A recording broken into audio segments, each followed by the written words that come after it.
నా కొరకు నువ్వు ఇన్ని ఆలోచనలు కలిగి ఉంటే నేను ఎందుకు ఇంకా నీలో నుండి వేరైపోవాలనుకుంటున్నాను?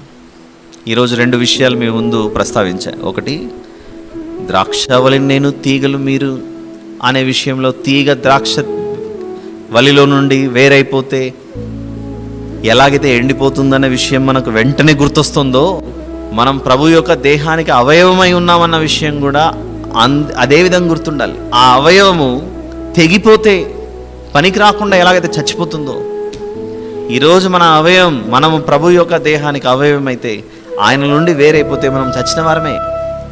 మనం గోర్లు కట్ చేసుకుంటుంటాం పెరిగినప్పుడు అంతా. కట్ చేసుకునే గోరు మాట్లాడుతుంది మనతో, తెలుసా? అది ఎప్పుడు మాట్లాడలేదండి, మేము కట్ చేసుకోమండి.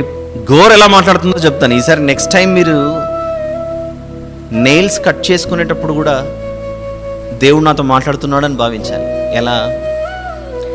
అది నీ వ్రేలుకున్నంతసేపు మాత్రమే, రోజు కొంచెం కొంచెం కొంచెం కొంచెం అది పెరుగుతున్నట్లు కూడా తెలియదు మనకు, పెరుగుతా పోతా ఉంటుంది.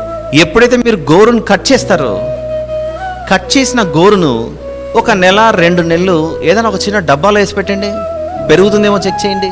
పెరుగుతుందేమో చెక్ చేయండి ఒకసారి. గోరు పెరుగుతుందా? ఇంకా అయిపోయింది, అది చచ్చిపోయింది. అది అప్పుడు ఆ గోరు చెబుతుంది, బిడ్డ, ఈ చిన్న గోరు దేహానికి అంటుకున్నంత వరకు మాత్రమే జీవించి పెరుగుతూ ఉంటుంది. ఎప్పుడైతే ఈ చిన్న గోరు వేరైపోతుందో అది చచ్చిపోయింది.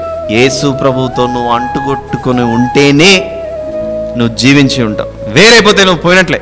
ఇక మీదట నెయిల్ పాలిష్ చేసుకుంటున్నా, పాలిష్ చేసుకోవాల్సింది నెయిల్ని కాదు, నీ హృదయాన్ని.